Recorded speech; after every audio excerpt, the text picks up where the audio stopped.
So first to start off, I want to apologize if there are any mistakes in the language, since English is not my native language.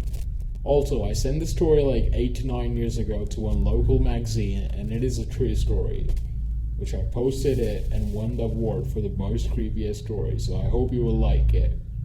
Because honestly, I still have no idea what happened that day and how. So I'm 23 years old right now. At the time when the story happened, when I was 6 or 7, my grandpa, who has unfortunately passed away, was a police officer in a small town where he lived in Bosnia. He experienced so many creepy stuff throughout his lifetime and his police career, and he had an enormously large amount of creepy stories to tell me. Since I always enjoyed scary movies and creepy stories, we would sit for 1 to 2 hours. Sometimes I would just listen to him telling me all the creepy stories he either experienced or heard of. That night, my grandpa promised me that we will have our horror story night, where we would do exactly what I said before. Sit for hours and I would listen to all his stories. It was around 8 p.m. It was already dark, and as he was telling me one of his stories, his phone rang, and he looked at me sadly and told me he had to take that call because it was his boss calling. I immediately knew that they will ask him to show up for work, and I was already very sad, since my grandma was a police officer in a small village where most everybody knew everybody. Well, there were not many police officers, so sometimes there would be a storm or just really a bad weather. His boss would ask him to go outside and make sure people are driving safely to avoid any accidents. There was this one bridge where many accidents occurred, especially when it was raining. And since storm was about to hit the town, my grandpa was asked to watch out for that bridge and stop cars before they get on it, to tell them to drive slowly and carefully. My grandpa asked me if I want to go with him to keep him company, because the job was really boring, and like I said, it is a small town, meaning not many cars would drive at that time.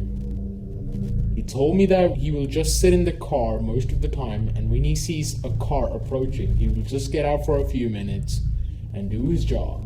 But throughout the rest of the time when he will be free, he can tell me stories. Of course I agreed, even if it was better to listen to his creepy stories outside in the dark. Well, after a while, almost near the end of his working hours, I spotted a woman in the distance approaching. She was running with something in her hand, holding it closely to her chest. I told Grandpa about her, and he spotted her too. And we were both confused because it was very late. Literally nobody was outside, and if they were in the car driving, not on the foot, because rain was pouring insanely. As she was approaching closer to us, we noticed that she wasn't wearing any normal clothes for the storm weather. In fact, she didn't even have a jacket. She was dressed in a summer dress that was barely covering her knees, and she was soaking wet. The weird thing is that the thing she was holding was a baby. She held tightly to her chest as if she was running. My grandpa got out of the car and stopped her right next to our car, even though it was pouring and the sound of rain was loud. I could still grasp what they were talking about because they were literally standing right next to my car. However, I wasn't able to understand everything, so I also decided to get out of the car and stand right next to my grandpa while he was talking to her. He was so focused on her that he didn't even say anything to me for leaving the car. My grandpa was wearing his police coat, which kind of looked like those Russian coats, the one that were really massive and warm. By the time I got out of the car, he probably asked her why she didn't have a jacket or questions like those. Because at that time, when I was outside the car, he was done questioning her and was, in fact, offering her to give her a ride home. She was very polite, beautiful young woman, around 20 to 30 years old, mentally healthy. Nothing was indicating that something is wrong with her, in case you assumed she was a psycho. She rejected the request of my grandpa for a ride home, saying that he is working and she does not want him to have problems because of her, and saying how it's very polite of him, but she lives very nearby, not to worry. My grandpa insisted and said he will not let her run with a baby in that storm. He would have been insane to do that, which he was not. Then he offered her a compromise, saying that his car, so he doesn't need his code, and he wants her to take it. She can write her name down, address, and her other important information on how to find her. And tomorrow morning, he will come to get his coat back. At first, she was trying to refuse that offer as well, but very soon she realized that my grandpa will not let her go just like that, so she accepted it. My grandpa took his police coat and started asking her information, such as her name, street address, house number, and he written it in his notebook. She told him not to worry about finding her house because all the other houses in the streets are white and her house is bright yellow, so he will know as soon as he sees it. She took the coat, she put it on, and continued to run, with her baby child still tightly pressed to her chest. Me and Grandpa sat back in the car and were discussing what happened, but soon we realized his working time is over and we could go back home. Tomorrow morning he was getting ready, putting his shoes on and eating at the same time. I saw him and asked him, "Where is he going?" He told me, "Well, remember that woman from yesterday, the one I borrowed my coat to? I'm going to get my coat back." I asked him if it is okay to go with him and he said, "Sure, why not?" We were driving to her house and I was holding his police notebook with her name and address written on it, and was reading it to my grandpa, who was focused on the road. Once we arrived to the street, we were not able to spot any bright yellow houses as the woman claimed. All the houses were white. We were driving back and forth throughout the street multiple times, and we were so confused because we still could not see the yellow house, not the written number. Finally, I spotted a small, very tight passage which was accessible only by foot. It was covered with lots of flowers, leaves, bushes, whatever you call it. Between the two houses, which led to a house that was behind those two houses that were covering the view on that yellow house. That was the house, exactly as she described. Bright yellow, correct number. However, we were confused why she would not mention the small passage. In fact, she said that as soon as we get to the street, we will notice her house, which obviously was not the case. We approached the house and rang the doorbell and waited. Nothing was happening. Complete silence. We thought maybe she was not at home. My grandpa tried ringing the bell one more time, and after a while a woman opened the door. However, the woman that opened the door was not the woman that my grandpa borrowed his coat to.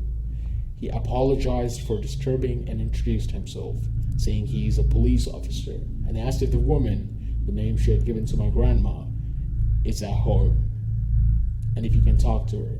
The woman at the door stared hysterically, laughing, which was a bit weird and scary, and me and my grandpa looked at each other very confused.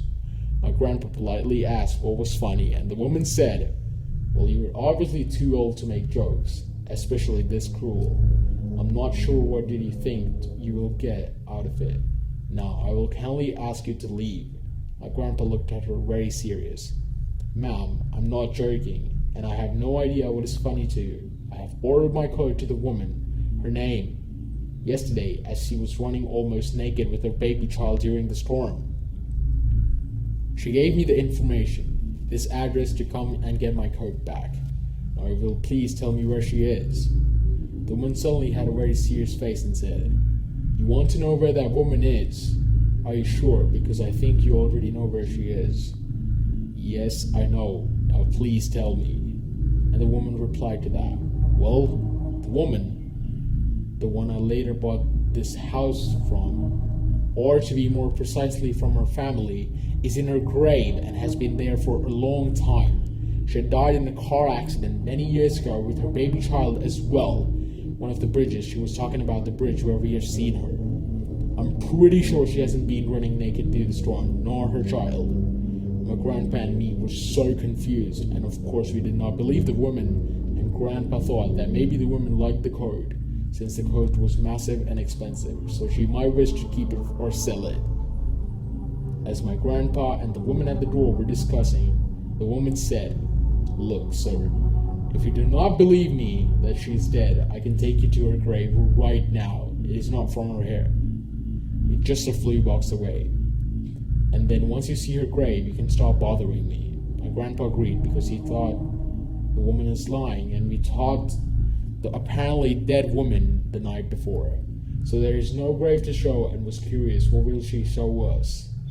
Once we arrived at the graveyard, what we saw is what I will never forget and never understand. As we were approaching her tombstone, we knew exactly which one was hers. The reason we knew because my grandfather's coat was hanging over her tombstone. I still get chills all over my body when I remember that scene. We will never understand how it got there.